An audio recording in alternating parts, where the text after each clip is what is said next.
The baby's cry was the kind that didn't stop, not the fussing kind, not the tired kind, the kind that came from somewhere deep in the body where hunger and fear live side by side and can no longer tell each other apart. The Comanche warrior stood at the edge of the fort with nothing in his hands, no weapon, no pride left to protect, just that sound, that child's voice tearing through the cold morning air like a blade through old cloth, and the English words he had spent 3 days learning from a trapper who smelled like buffalo fat and bad decisions. Help her. That was all he had. 2 words borrowed from another man's tongue, spoken in an accent that made the soldiers at the gate exchange looks. She's dying. He said it again, louder, not because they hadn't heard him, because the words felt like they might do more if he forced them harder into the air. The woman beside him, the soldiers were already staring at, the one with the scars that mapped a history nobody at this fort was ready to hear, pulled the infant tighter to her chest. The baby's mouth was open. Working. Finding nothing. Nobody moved. The warrior's jaw tightened. He had ridden 2 days without sleeping. He had swallowed every piece of himself that wanted to turn around, that whispered, "These people will not help you. These people have never helped you. These people built their world on the ruins of yours." He had swallowed all of it and ridden anyway because the woman was too weak to ride herself and the baby was getting quieter, which was worse than loud. Quiet was the thing that came before silence, and silence, he knew, was the end. One soldier finally stepped forward, not because he was brave, not because he was good, because the woman looked up at exactly the right moment and her eyes, dark and dry and completely without begging, hit him somewhere behind the ribs and he couldn't find a reason not to move. That is where this story begins, not with heroism, not with villains, with a warrior who learned 2 words, a woman who refused to ask, a baby who had no language yet but was saying everything, and a door half open on a morning that could have gone either way. The Comanche people did not beg. This was not arrogance. This was architecture, the way they were built, bone by bone, generation by generation, in a land that punished weakness and rewarded the ones who could hold their spine straight no matter what the sky threw down. A Comanche warrior could ride 300 miles on a horse that most men couldn't catch, could track a single buffalo through a storm, could negotiate the terms of a raid with a kind of calm that made enemies think twice. Begging was not in the vocabulary. It was not even in the silence between words, which is why what Running Elk did on that October morning in 1874 was, by every measure his people had, the most difficult thing he had ever done in his life. He stood at the gate of Fort Sill with a woman leaning against his shoulder and a baby wailing in her arms, and he said the words out loud, in English, in front of soldiers who had spent the last 4 years being told, by officers, by newspapers, by the whole grinding machinery of a government that had already decided that they were savage, that they were a problem to be solved. He said, "Help her. She's dying of hunger." He had practiced the words for 3 days. The trapper, a half-drunk Frenchman named Deschamps, who had lived long enough among the Comanche to understand that their silence was not emptiness but weight, had repeated them slowly while Running Elk pressed each syllable into memory like a man pressing seeds into hard ground, not knowing if anything would grow but planting anyway because there was nothing else left to do. Help her. She's dying of hunger. 6 words. 6 words to carry everything that a man with no options and a sick woman and a dying baby could carry to a gate that might not open. His name among his people meant something different than the English syllables the soldiers would later write down in their reports. In Comanche, the name was earned at 17 when he had run alongside a spooked herd for nearly 2 miles before the elders watching from the ridge decided he was something worth paying attention to. The running was not the point. The stillness he maintained while running, the way his body moved without panic, without wasted motion, as if he had decided in advance that falling was simply not one of the available outcomes. That was the point. That stillness under motion was who he was. It was the name his mother called him and the name his wife had whispered, and the name that had meant something in a world that in the last 4 years had been taken apart piece by piece until what remained barely resembled what had been. The woman's name was Mara, though in the weeks to come the soldiers at Fort Sill and the officers' wives who would eventually involve themselves in what was happening would call her different things.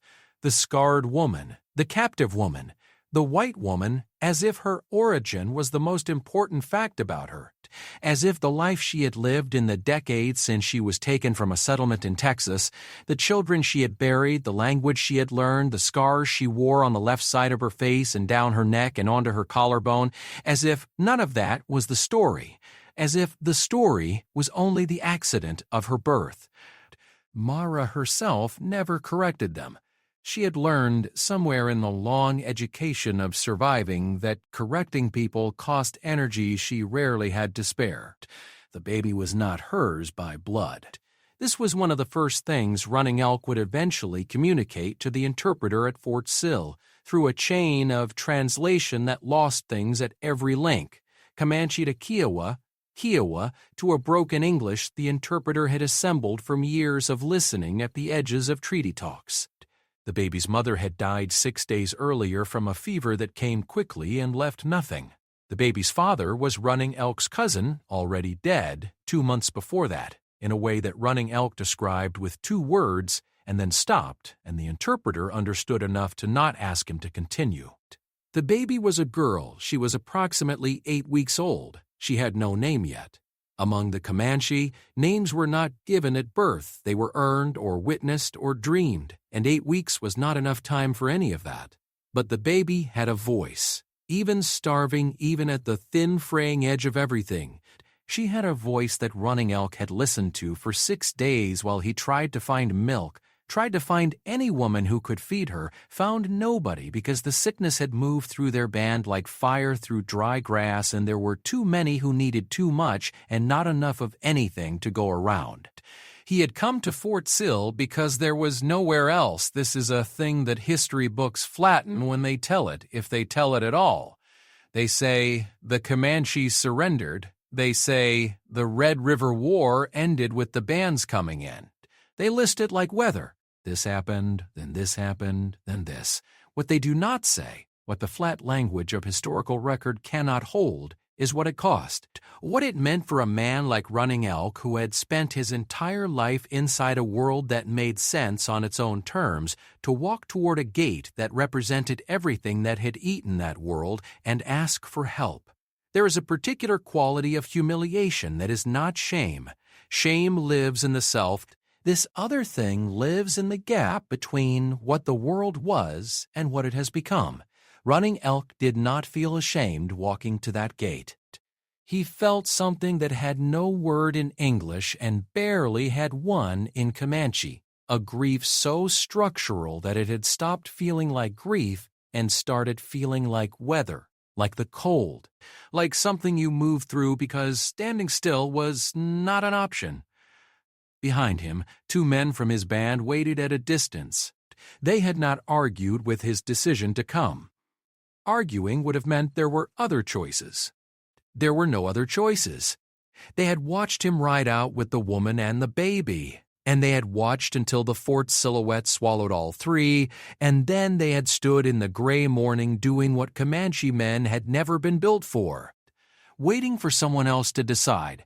At the gate, the exchange that took place was not cinematic. There was no moment of sudden understanding, no officer who stepped forward with open arms and a speech about human decency. What happened was considerably more ordinary and considerably more complicated and, in its ordinariness, more true. 2 soldiers stood at the gate. One was 19 years old from Ohio and had been at Fort Sill for 3 months and had not yet decided how he felt about any of this.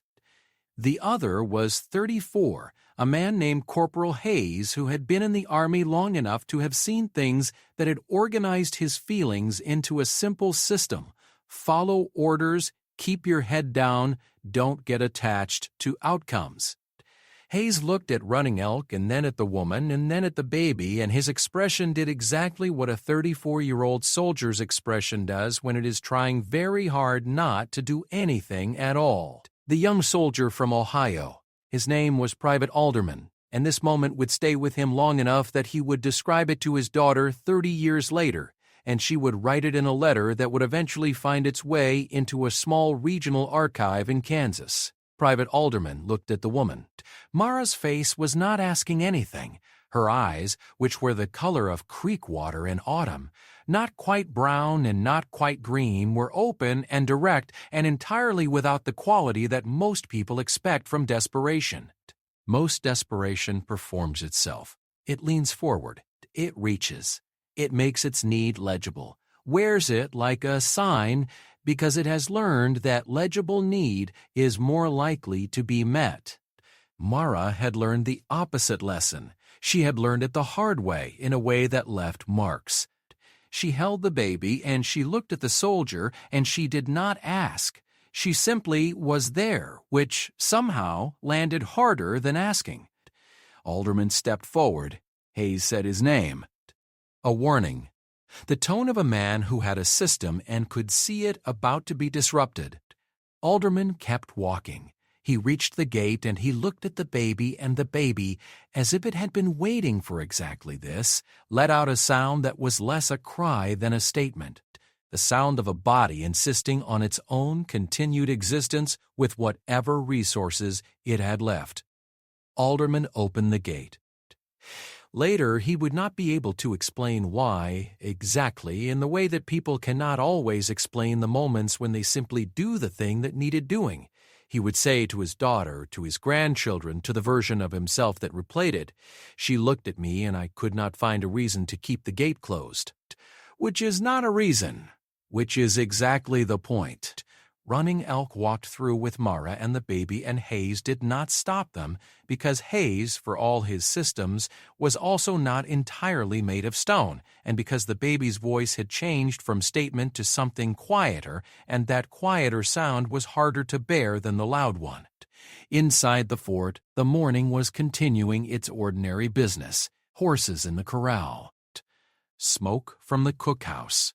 The sound of men's voices in the distances that male communities generate, instruction, complaint, the rhythmic percussion of work. None of it paused for Running Elk and the scarred woman and the nameless baby. The world does not pause. It keeps its own schedule, but a door had opened that had not been opened before.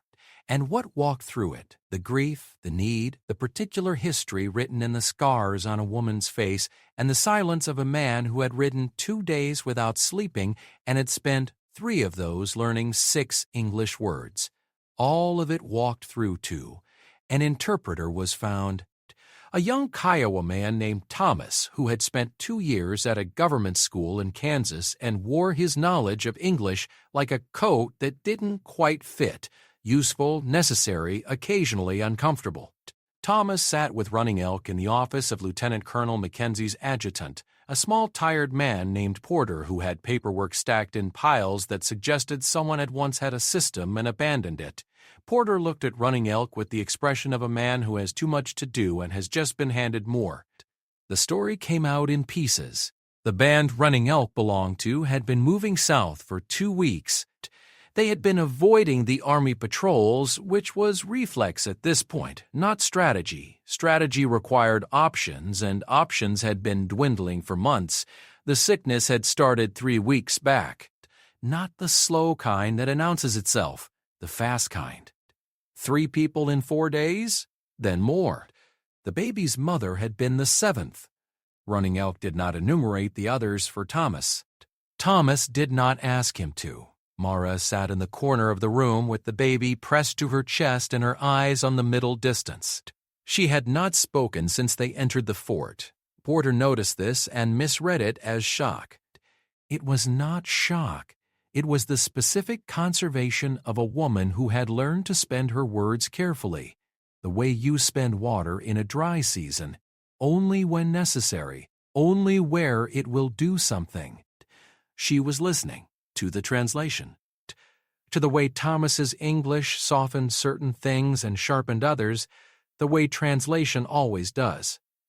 She was listening to Porter's voice for the thing beneath the words, the decision forming, the calculation running, the moment when a bureaucratic man in a small office would have to decide what category to put this in. She had been through this before. Being categorized. The baby made a small sound. Porter looked at it, then at Mara, then at the ceiling, which is where men look when they are about to do something they haven't yet decided to do. He picked up his pen. He wrote something in a logbook that sat open on his desk. Later, when historians would comb through Fort Seal's records from this period, they would find the entry, October 14, 1874, 3 Comanche, 1 adult male, 1 adult female, white, scarred, non-responsive to English, 1 infant female, unnamed, admitted for emergency provision. Circumstances irregular. The bureaucratic language of a man trying to file something that didn't fit any of the available forms. Running Elk watched Porter write and did not know what was being written but felt the shift in the room, the slight relaxation in the adjutant's shoulders, the way Thomas exhaled a breath he had been holding since they sat down. He understood what these small signals meant even without the words. He had been reading rooms his entire life. They were not being turned away. He did not let himself feel relief yet. Relief was a thing you allowed yourself after, when the outcome was confirmed by more than a man's shoulders relaxing. He had ridden too far and lost too much to trust anything that hadn't fully arrived. But the gate was open. The baby was inside. That was enough for now to keep moving. A woman from the fort, the wife of one of the officers, a capable Missouri woman named Mrs. Clara Holt, who had arrived at Fort Seal 6 months earlier with 3 trunks of sensible clothing and the firm belief that frontier life was simply a logistics problem that good organization could solve, was sent for. Mrs. Holt arrived in Porter's office, took one look at the baby, took another look at Mara's face, and began issuing instructions in the brisk tone of a woman who had decided that feeling things could wait. She did not ask about the scars. She did not ask about Running Elk. She said, "This child needs milk, now." And she said it to Porter the way you say things to men who have more power than sense and need to be redirected before they turn a simple problem into a committee decision. Porter, to his credit, got out of the way. The baby was taken, gently, Mara watching every inch of the distance between her arms and Mrs. Holt's, her body absolutely still in the way that bodies go still when they are deciding whether to fight or to wait, to the cookhouse where a young private's wife who had delivered her own child 3 months earlier and had more milk than her baby needed was waiting. Running Elk stood in the doorway and watched the baby go. His face did not change, but his right hand, hanging at his side, closed slowly into a fist. Not in anger, in the way of a man releasing something he has been holding so long and so tight that the releasing itself is a kind of grief. The morning kept moving. The fort kept its schedule. Horses and smoke and the sound of men. Mara sat in the corner of Porter's office with her arms empty for the first time in 6 days and her eyes finally very briefly closed. Not sleep, not rest. Just the moment between one thing and the next. The space where everything that had happened, the 2 days riding, the 6 days before that, the years before those years, the whole enormous weight of a life lived at the intersection of 2 worlds that refused to acknowledge each other, sat in her chest like a stone. She breathed in, she breathed out. The stone stayed. But the baby was being fed. That was the only arithmetic that mattered right now. Outside the October sky over Fort Sill was the particular flat gray of a day that has not yet decided what it wants to be. Running Elk, escorted back to a holding area near the stables by a soldier who was trying to be professional and managing mostly to be nervous, walked through the fort with his eyes moving the way a man's eyes move when he is in enemy territory and refusing to call it that because calling it that means something about where he is and where he is going, and he is not ready to name any of that yet. He walked and he looked and he breathed. The gate was still open behind him.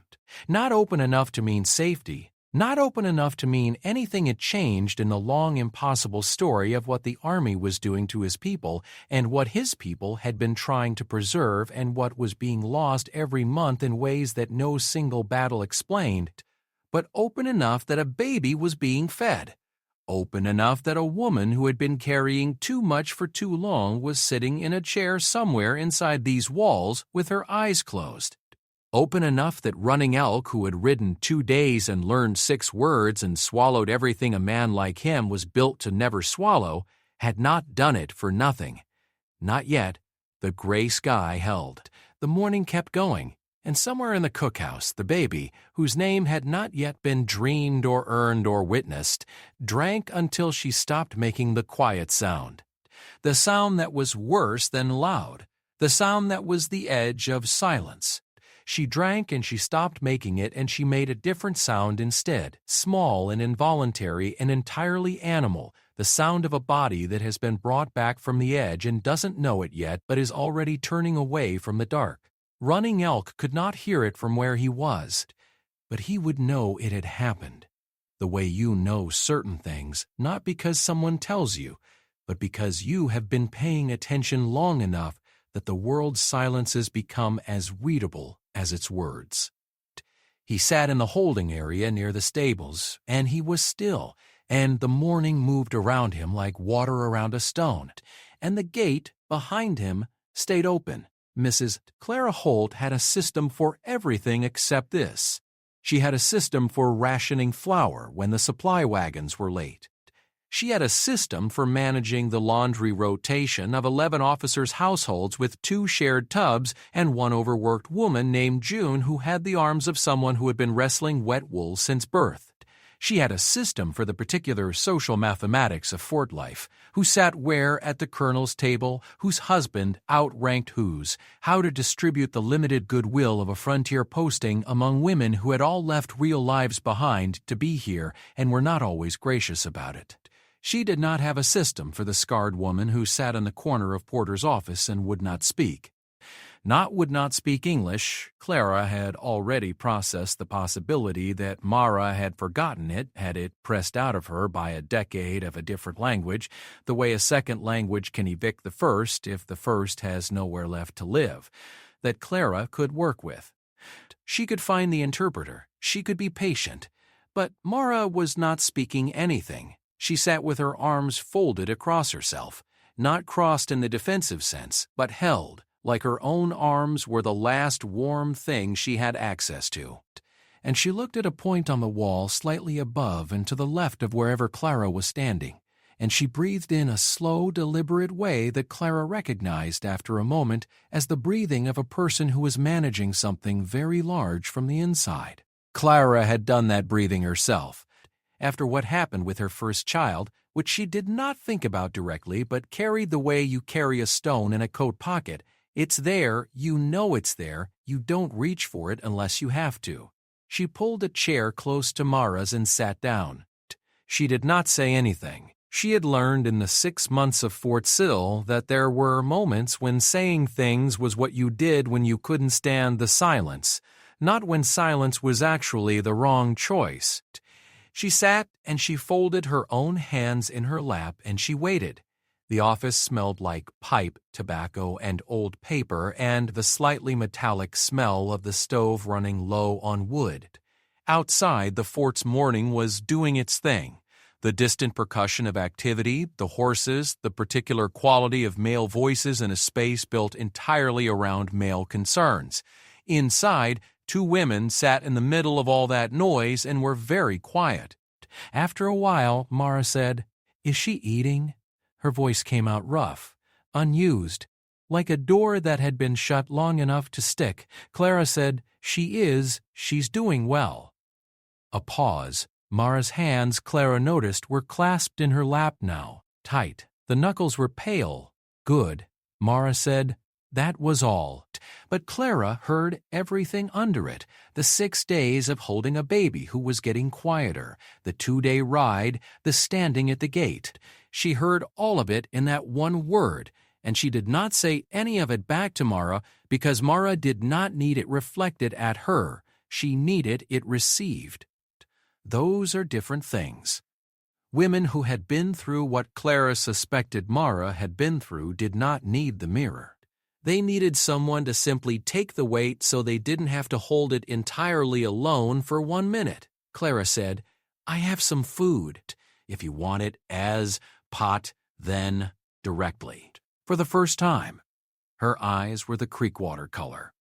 Up close, Clara could see that they were also very tired.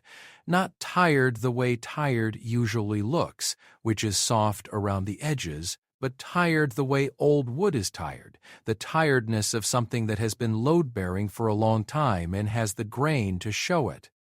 Mara said yes. They ate together in the small office. Bread and salt pork and the strong black coffee that the army made without regard for refinement but which was hot, which was the point. Mara ate without speaking and Clara let her. When the food was gone, Mara sat back and something in her posture shifted. Not relaxed. That would take longer than a meal.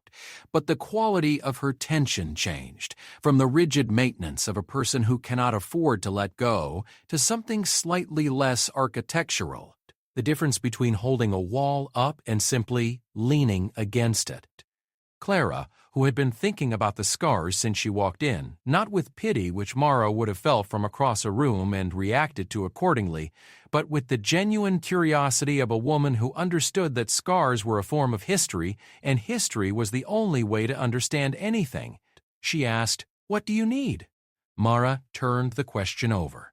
You could see her doing it, the careful examination of a question she had not been asked in a long time, maybe ever, in those words, in that order. What do you need? Not, what happened to you? Not, why are you here? Not, are you in your right mind? What do you need? She said, the warrior who brought me here, Running Elk. I need to know he's all right. Clara nodded. I'll find out. And the baby needs a name. Mara said. It came out quieter, as if she had been thinking it for days and hadn't had anyone to say it to. Clara said, that can be arranged too. They looked at each other for a moment. Two women on opposite sides of a dozen different lines, sitting in a small room inside a fort that represented the active destruction of one of their worlds, eating army bread, and something passed between them that was not quite friendship and not quite understanding, but was the thing that comes before both of those, the recognition of shared weight carried in different shapes. Then Clara stood up and went to find out about Running Elk. Running Elk was in the holding area near the stables, which was a clean enough space but had the feel of a place designed to communicate that you were present on someone else's terms. He was sitting on a bench against the wall with his back straight and his hands on his knees and his face doing nothing at all, which was the face he used when everything else was too complicated and stillness was the only honest option. The soldier assigned to watch him, a boy of about 20 who had been given this job precisely because he seemed unlikely to do anything dramatic, was sitting as far from Running Elk as the space allowed while technically still being in it, which described the nature of their interaction precisely. Thomas, the interpreter, found Running Elk there and crouched down to his level, which was a small thing that Running Elk noted and filed as a marker of the man's character. Thomas said, in Kiowa, because that was the language they shared most comfortably, the baby is eating. She is doing well. Thomas said, the woman is also rested. She ate. Running Elk said nothing for a long moment.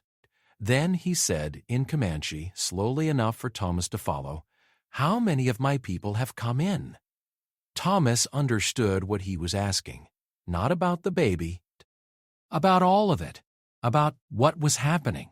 Outside these walls, to the rest of the band, to the other bands, to the long string of events that had deposited Running Elk here on this bench in this holding area asking a Kiowa boy for news about his own people. Thomas said, some. More coming. The kernel is, he paused, searching for a word that was accurate, processing. Running elk made a sound that was not quite a laugh. It was the sound of a man who understood exactly what that word meant in this context, the machinery of military bureaucracy meeting the reality of human beings in need, grinding slowly, producing outcomes that had the shape of decisions but the texture of indifference. Thomas said, "The scarred one. She lived with your people long?" Running Elk looked at the wall for a moment, then said, 10 years. She came to us from a ride. She stayed because—" He stopped. Then, "She stayed." Thomas did not push. Some things did not need more words than the ones they got. The morning moved toward afternoon. The fort continued its operations. Running Elk sat and thought and waited, which was what you did when you were inside walls you hadn't chosen and someone else was determining the shape of your next hours. He thought about the band, about the 2 men waiting outside, about the winter that was coming, not as metaphor but as concrete threat, the kind of winter that killed people who didn't have adequate shelter and food and the network of support that used to exist before everything that had existed was systematically removed. He thought about the baby, about the cousin who was gone, about the woman who had died from the fever, the baby's mother whose name he said once in his head with the weight it deserved and then set aside because grief was a thing you carried fully but not constantly, because constantly would have made movement impossible, and movement was what survival required. He thought about Mara. She had been with his people since she was 19. She had come to them in a way that was violent, the way things often began, the violence of the world being the context in which lives were found and lost and rebuilt. But the years after the beginning were their own thing. She had learned the language. She had had children. The children were gone now in the way that children in hard times went: fever, accident, the specific cruelty of infant mortality on the frontier, which did not discriminate between Comanche and white and simply took whatever it could reach. She had mourned in Comanche. She had buried in Comanche. She had kept going in Comanche. And she had earned her scars in Comanche too, though Running Elk had not been present for that and knew only the shape of it. A raid that went wrong, a fire, a man whose name was not worth speaking aloud, and Mara coming back from it with her face changed and her spine somehow straighter. The scars were what people saw first. They always were. It was the nature of visible damage to become the first sentence of a story, which was almost always the wrong sentence to start with. Running Elk had known Mara for 9 years. He had never once thought of the scars as the first sentence. He thought of them the way you thought of the marks on a good knife. Evidence of use, evidence of survival, evidence that the blade had been tested and was still cutting. What Running Elk thought of as her first sentence was different. It was the morning 2 years after she arrived when she had stood in the middle of a conflict between 2 band members over a grazing dispute, a conflict that was building toward something that would require blood or deep humiliation to resolve. And she had said something in Comanche, slowly and imperfectly but completely, that reframed the dispute in a way that let both men step back without either one losing face. Nobody had asked her to speak. She was not entitled to speak by any of the rules she had arrived with.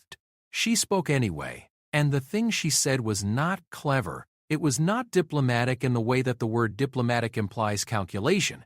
It was simply true, and she had said it without decoration and without apology, and the truth of it had filled the space before either man could fill it with their pride. That was her first sentence. That was who she was. Running Elk had thought of the scars as her most recent sentence, maybe, not her first. In the cookhouse, the baby slept. She had drunk until she was full, which had taken a while, and then she had made the small involuntary sound that full babies make, the sound of a body that has gotten what it needed and has decided, for now, to stop being urgent about it, and then she had slept with the boneless completeness of infants who have not yet learned that sleep requires effort. The private's wife, whose name was Annie and who had the practical compassion of a woman who had grown up in a large family and understood that need was not an abstraction but a specific thing that required specific responses, had wrapped the baby in a blanket that was cleaner than anything the baby had been in contact with for days and held her while she slept and thought about nothing in particular, which was the correct thing to think about. The baby slept. Outside, the afternoon light was changing. The flat gray of the morning had shifted towards something with more color in it. Not bright, but warmer. The light that comes when the cloud cover is thin enough to let the sun through without committing to being fully present. Lieutenant Colonel Mackenzie, who had been in a meeting about supply logistics when all of this arrived and was now in the position of making decisions about it without having had time to think them through, sat in his office and looked at Porter's report and thought about the specific quality of problem that fell into no established category. He was not an unsympathetic man. This is worth saying, because it is easy to fill the officer's role in a story like this with a villain, and Mackenzie was not a villain. He was a man who had been given a job that required him to implement policies he had not written, using resources he did not have enough of, in service of outcomes that he sometimes privately thought were not outcomes anyone should want. He had fought in the Red River War.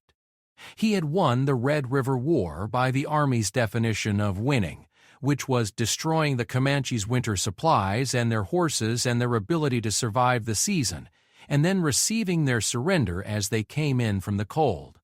He had implemented that strategy because he was ordered to, and because he was good at his job, and because he had told himself the story that it was, in the long run, better than the alternative. He was no longer entirely sure he believed that story, but the policies remained, and Running Elk and the scarred woman and the unnamed baby were inside the walls of his fort, and he had to decide what to do with that. Porter knocked and entered and stood with the expression of a man waiting to be told how much trouble this was going to be.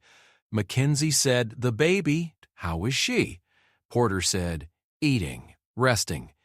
The woman rested, eating. She spoke to Mrs. Holt. Mackenzie looked at his desk. The warrior, holding area. No trouble. Thomas says he's been quiet. Mackenzie picked up his pen. Put it down, said, "What do we know about where the band is?" Porter said, "Running Elk says south." Moving. The sickness took several. Mackenzie was quiet for a moment. Then he said, "Send Thomas back to him. I want to know how many and how far. If they're coming in, I need to know before they arrive rather than after." He paused. "And get the woman somewhere better than Porter's office. She can use the spare room in the hospital ward. Have Dr. Simmons look at her." He paused again. Gently. Porter wrote it down. "And Running Elk?" Mackenzie said, "He stays in the holding area for now. He's not a prisoner. Don't treat him like one. But he doesn't have free movement yet." He looked at the window. "He'll understand." Porter left. Mackenzie sat for a moment with the particular stillness of a man who knows the decision he just made is the beginning of something, not the end of it, and is already calculating the shape of what comes next. In the holding area, Thomas returned to Running Elk and delivered Mackenzie's questions, and Running Elk answered them with the minimal precision of a man who understood that information was currency and he was spending it carefully. South. 2 days, perhaps 30 people, perhaps more by now. The sick ones mostly through the worst of it or gone, coming in because there was no other direction left. Thomas wrote what he could in the margin of his notebook and said he would bring food, and Running Elk said he was not hungry, and Thomas said he was bringing food anyway because that was what Mrs. Holt had told him to do, and Mrs. Holt was not the kind of person whose instructions could be reclassified as optional. Running Elk looked at Thomas. Thomas shrugged. "She is a very organized woman." Running Elk said in Comanche a phrase that Thomas only partially caught, but which conveyed approximately, "She sounds like someone who would have been respected among my people." Thomas chose to take this as a compliment and relay it to Mrs. Holt later, which he did, and which produced on Clara Holt's face a small private smile that lasted about 3 seconds before her organizing instincts reasserted themselves and she returned to the list she was making of what the fort's hospital ward would need if 30 more Comanche arrived in the next few days. Mara was moved to the hospital ward as Mackenzie had ordered. Dr. Simmons, a sandy-haired man from Virginia who had gone into Army medicine because it was the fastest way to get practical experience and had, over the years, accumulated a philosophy that was roughly, do what you can with what you have and don't be dramatic about it. Doctor. Simmons examined her without asking her to explain anything she didn't want to explain. He looked at the scars on her face and neck with the clinical attention of a man assessing healed tissue, not staring. He said, "These healed well. You had someone who knew what they were doing." Mara said, "Yes." "Any pain there now?" "No. The baby. Not mine. She's being fed." "I know." He nodded, wrote something, said you're undernourished. Not critical, but you need to eat consistently for the next several days. Can you do that? Yes? He nodded again and moved on to the rest of the examination, and Mara answered his questions and did not volunteer information he hadn't asked for, which was a rhythm he seemed to understand without needing it explained, and which was, of all the things that had happened since they walked through the gate that morning, the one that cost her the least. Outside the hospital ward, the afternoon had committed to being something warmer than the morning. Not warm, but warmer. The light on the fort's walls had turned the particular gold gray of a plains afternoon in October. The light that says, winter is coming, but it isn't here yet, and for now, there is still this. Running Elk, sitting in the holding area with a plate of food he had not yet touched beside him, looked up at the strip of sky visible above the wall and noted the light. His people read weather, not clocks. He read the light the way it had been read for generations, as information, as timing, as the world communicating in a language that did not require translation.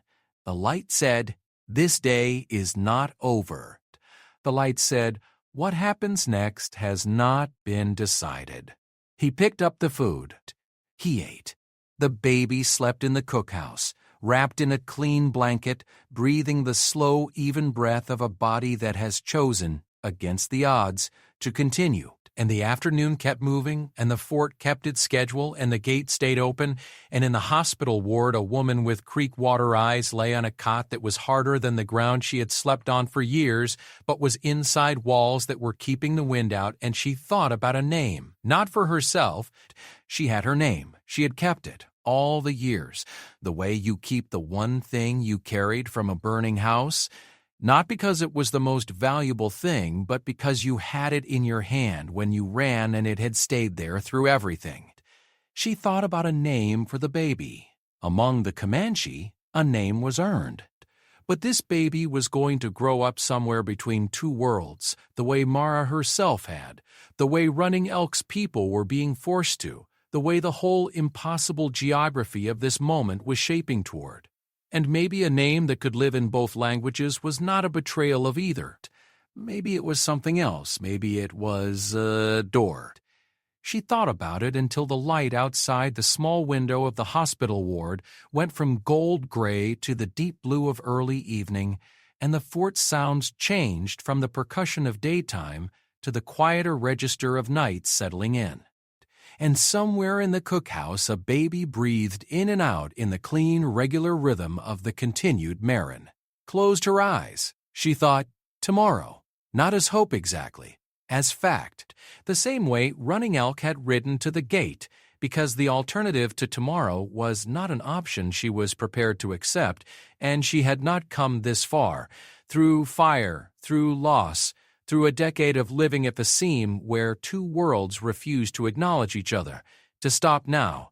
Tomorrow, the October night came down over Fort Sill like a hand over a lamp, not extinguishing, just dimming, the world going quieter and darker, but not gone, not gone. The band arrived on the third day, not 30, 41. Running Elk had underestimated, or the counting had changed in the 2 days since he left, or And this was the thing he suspected but would not say to Thomas because saying it would make it a known thing rather than a feared one. More people had found their way in from the south, from the other directions, from the various points of a territory that had been slowly, systematically reduced until there was only this: a gate, a fort, the arithmetic of surrender. 41 Comanche came through the gate at Fort Sill on October 17, 1874 in the early afternoon, on horses that had seen better seasons, and with the specific, careful dignity of people who had decided that if they were going to do this thing, this enormous, open, impossible thing, they would do it on their feet and not crawling. Mackenzie watched them come in from a distance. He was not a sentimental man by training, but he had been in the army long enough to recognize when something was happening that was larger than the paperwork it would generate, and this was one of those moments. He watched them cross the open ground toward the gate, and he thought, without intending to, about what it cost to walk like that when walking like that was all you had left. He turned away before they reached the gate. Running Elk saw him turn away. He noted it, filed it, did not yet know what it meant. He had been moved from the holding area the previous evening, not to freedom within the fort, but to a space near the stables that had the quality of provisional rather than punitive, which was a distinction Running Elk understood and could work with. Thomas had explained Mackenzie's position in rough terms, not a prisoner, not a guest, something in between for now, while the situation resolved itself into a category. Running Elk had spent the night in the provisional space and had slept, which surprised him. He had not expected to sleep inside these walls. But the body had its own agenda, and his body, which had been running on will and momentum for days, had made its demands, and he had not been able to refuse them. He slept for 5 hours and woke before dawn, and sat in the dark and thought about what came next. What came next was complicated. He was not naive about what this moment meant. He had watched over the past several years what happened to the bands that came in before his. He knew about the reservation. He knew about the land assignments, the government rations, the agents who sometimes came with good intentions and sometimes did not come with good intentions, and either way produced outcomes that stripped the people of what the fighting hadn't taken. He knew about the schools, the way they were already talking about the schools, the way a school could be a building where children learned to read or a machine for producing people who had been separated from everything that made them who they were. He knew about all of it. He had come anyway. Because the baby needed feeding, because Mara needed walls around her for a while, because the band needed a winter which required shelter and food, and the places where shelter and food had always been obtained were gone or going or had been burned on Mackenzie's orders 2 years ago at Palo Duro Canyon, 4 miles of encampment, 3,000 horses. Everything a people needed to survive a plains winter turned to ash in an afternoon. Running Elk had not been at Palo Duro. He had been 60 miles north, which had felt, in the aftermath, not like luck, but like a different kind of loss. The loss of being spared, of carrying on when others did not, of inheriting the weight of what survived when so much did not. He watched his people come through the gate, and he saw the soldiers watching them, and he read the soldiers' faces. The way you read weather, not with expectations, just with attention, trying to understand what was coming before it arrived. What he saw was not uniformed. Some faces were indifferent, the professional vacancy of men doing a job. Some were wary. A few were openly curious in the way of people encountering something outside their experience and not yet sure what to do with that. 1 or 2 wore expressions that were harder to name. The expression of a person who is looking at something and having a feeling they didn't anticipate having and are not sure what to do with it. Private Alderman was at the gate again. He had requested the assignment, which had raised Porter's eyebrow briefly. Alderman had not explained. He stood at the gate and watched the Comanche come through, and his expression was the one that was hard to name, the one where something unexpected was happening inside a person and they had not yet organized it into a position. Running Elk passed him and their eyes met for a moment. Alderman said, "The baby's doing good." Running Elk did not speak English. He did not know what Alderman had said, but the way Alderman said it, the particular quality of a voice delivering information it wants to deliver, the small forward lean of a man trying to make himself understood across a gap, Running Elk read it correctly. He had been reading intent through tone and body long before he had those words for it. He nodded once, Alderman nodded back. It was, by any external measure, a tiny thing. 2 men, 1 motion each, a communication that contained almost nothing when you tried to write it down. It was not nothing. Mara watched the band arrive from the window of the hospital ward. Dr. Simmons had told her she could move around as she felt ready, which she had interpreted as, "You can go anywhere within the fort that doesn't require me to fill out additional paperwork." She had tested this interpretation by walking to the window when she heard the activity outside, and Simmons had not said anything, which she took as confirmation. She watched them come in. She recognized faces. Names moved through her, the Comanche names she had learned and used for years, the names that had been her vocabulary for a decade. She saw Broken Hand, who was 60 and had the weathered permanence of an old tree. She saw Yellowbird, who was 22 and had been married last spring and whose pregnancy was visible even from the window. She saw several children. Too few, she noted, too few of the children who had been in the band when she last counted, and that counting and its gap settled in her chest as a weight she had been expecting and had not found a way to prepare for. She watched, and she did not cry because the crying would come later, in its own time. And what this moment required was the watching, the full attention, the witness, the refusal to look away. Mrs. Holt appeared beside her. Clara did not announce herself. She simply arrived and stood at the window and looked out at the same thing Mara was looking at, and after a moment she said, "How many did you know?" Mara said, "All of them." Clara absorbed that. Then she said, "Is there anything I can do?"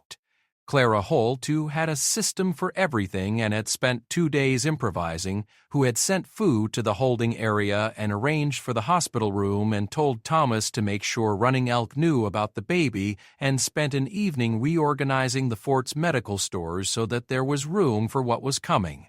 Mara said, "Keep doing what you're doing." Clara nodded. Then she said, "The baby needs a name." Mara said, "I know. Have you thought about it?" Mara looked back at the window. The band was dispersing now, being directed by soldiers and by Thomas, the organized chaos of a large group entering a space that had not been fully prepared for them. She watched Running Elk, visible at the edge of the group, standing with 2 of the older men in what looked like a conversation that was not quite a conversation. The kind where everyone is communicating through the arrangement of their bodies and the quality of their silence more than through words. She said, "I want Running Elk to name her. It should be him." Clara said, "I'll tell Thomas." Mara said, "There's a tradition. The name has to come from something witnessed, something real. He'll know what to do." Then she said, "You should be there when he does it." Mara's hands, hanging at her sides, were very still. She said, "Yes." The conversation about the naming took place the following morning. Thomas conveyed it to Running Elk in the Kiowa that served as their shared language, and Running Elk listened and was quiet for a moment and then said something that Thomas translated for Clara, who was not present but had sent a message with Thomas asking to be kept informed. Running Elk said, "I have been thinking about this since the gate. I know what to name her." Thomas relayed, "What name?" Running Elk said, "There is no word in your language. I will tell you what it means, and you can find your words for it." Thomas said, "All right." Running Elk said slowly, "The name means the sound a baby makes when it has been given what it needed, not the crying. The other sound, the sound after." Thomas wrote in his notebook for a moment. Then he looked up. He said to himself more than to Running Elk, "The sound after the crying." Running Elk said, "The sound of a body choosing to stay." Thomas wrote that down too. He sat with it for a while. Then he went and found Mara in the hospital ward, and he told her, and Mara stood at the window with her back to him and her arms folded around herself, and she did not say anything for a long moment. Thomas waited. Mara said, "What would you call it in English?" Thomas thought about it. He had gone to a school in Kansas. He had read books that Mrs. Caldwell, the missionary teacher, had pressed into his hands with the earnest conviction of someone who believed that reading was the solution to a problem she had not correctly identified. He had read enough to have a vocabulary that ran in two languages simultaneously, Kiowa and English. The words not always matching up, but the gaps between them, sometimes more interesting than the words themselves. He said, "relief," or he paused. "Reprieve," she said. Thomas said, "It means when something that was going to be lost isn't lost, when the outcome changes at the last moment." Mara looked at him. "I know what reprieve means," she said. Thomas nodded. "Tell him yes," she said. Thomas went and told Running Elk yes, and Running Elk said nothing but his hands, hanging at his sides, went through the same motion they had gone through when the baby first disappeared into the cookhouse, the slow, deliberate closing and unclosing of a fist, which was the motion of a man releasing something he has been carrying and not quite believing yet that he can put it down. The naming happened in the afternoon. It was not a ceremony in the way that ceremonies were usually conducted. This was not the time or the place for the full weight of that, for the gathering and the fire and the words that took a long time and meant something specific and structural in the community's continuity. This was smaller, improvised, the kind of thing that happens when a tradition meets conditions it was not designed for and finds a way to survive them anyway. Running Elk and Mara stood in the hospital ward with the baby between them, held by Annie, the private's wife, who had carried her there with the practiced ease of a woman accustomed to infants. Thomas was there. Dr. Simmons stood in the corner and pretended to be reviewing his notes, which was his way of being present without imposing. Private Alderman was there because Thomas had told him, and because he had asked, and because at some point in the past 4 days he had become, without intending to, a person who needed to know how this part came out. Clara Holt stood in the doorway. She had organized this entire situation and was now managing the instinct to organize the emotional content of it, which could not be organized, and was therefore simply present, which was the correct choice. Running Elk looked at the baby. The baby looked at the ceiling with the focused intensity of an infant who has recently discovered that ceilings exist and is gathering data. Running Elk said the name. He said it in Comanche first, the full sound of it, the syllables that held the meaning, the sound of a body choosing to stay. He said it once, and then he said it again, and the second time it had a different quality, the way things sound different when they have been said aloud and become real. Thomas said, "Reprieve." The baby, hearing the voices, looked away from the ceiling and toward the sound. Nobody in the room said anything for a moment. Then Private Alderman from the back said, "That's a good name." Nobody asked him to. He simply said it, with the directness of a 20-year-old from Ohio who had been carrying the weight of opening a gate and wanted to put it somewhere that it could be useful. Running Elk looked at him. He did not speak English. He did not know what had been said, but the tone, the body, the quality of a voice saying something true in a room where true things had been in short supply. He looked at Alderman the way he had looked at Thomas crouching down to his level, noting it, filing it as a marker of character. Then he looked at Mara. Mara was looking at the baby, not the ceiling. The baby. She was looking at the baby the way you look at something that almost didn't exist, that was on the wrong side of an edge and then came back, and you need to see it fully and completely, because the alternative was a different kind of mourning, and you need to feel the difference between what is and what could have been in order to understand, really understand, what you're holding. Mara looked at the baby for a long time. The baby looked back. They had that in common, these two, the quality of survival, the shape of a body that had been to an edge and returned. They were different sizes, they were different ages, they carried it differently. But it was the same thing, the same bone-deep knowing that continuing was not a given but a decision, and that decision had to be made over and over, morning after morning, without guarantee of outcome. Mara said very quietly to the baby, "Reprieve." Not the sound that was worse than loud. The other sound, the sound of a body that has been given what it needed. The sound of choosing to stay. Outside the hospital ward, the fort moved through its afternoon. The Comanche band was being processed in the particular bureaucratic sense of the word, registered, assigned shelter, examined by the medical staff, fed from the fort's stores in quantities that were not quite sufficient but were more than nothing, which was the fort's honest position. Mackenzie had sent a dispatch to Washington. Washington would respond slowly, as Washington did, and the response would be shaped by policies that had been written by people who were not here and did not have to look at any of this directly. Running Elk knew this. He had not ridden here expecting otherwise. He walked back through the fort after the naming with Thomas beside him, and he looked at the walls and the soldiers and the organized structure of a place that had been built to be a statement about who controlled this landscape now. He looked at it without flinching, without the protective blankness he had been maintaining since the gate. He looked at it directly, the way Mara looked at the baby, needing to see it completely, needing to understand exactly what it was. It was a fort. It was walls and gates and the machinery of a government that had decided what the shape of the future was going to be and was implementing that shape with considerable resources and very little consultation. It was also the place where the baby had been fed. Both things were true. They did not cancel each other out. They did not resolve into a simple story.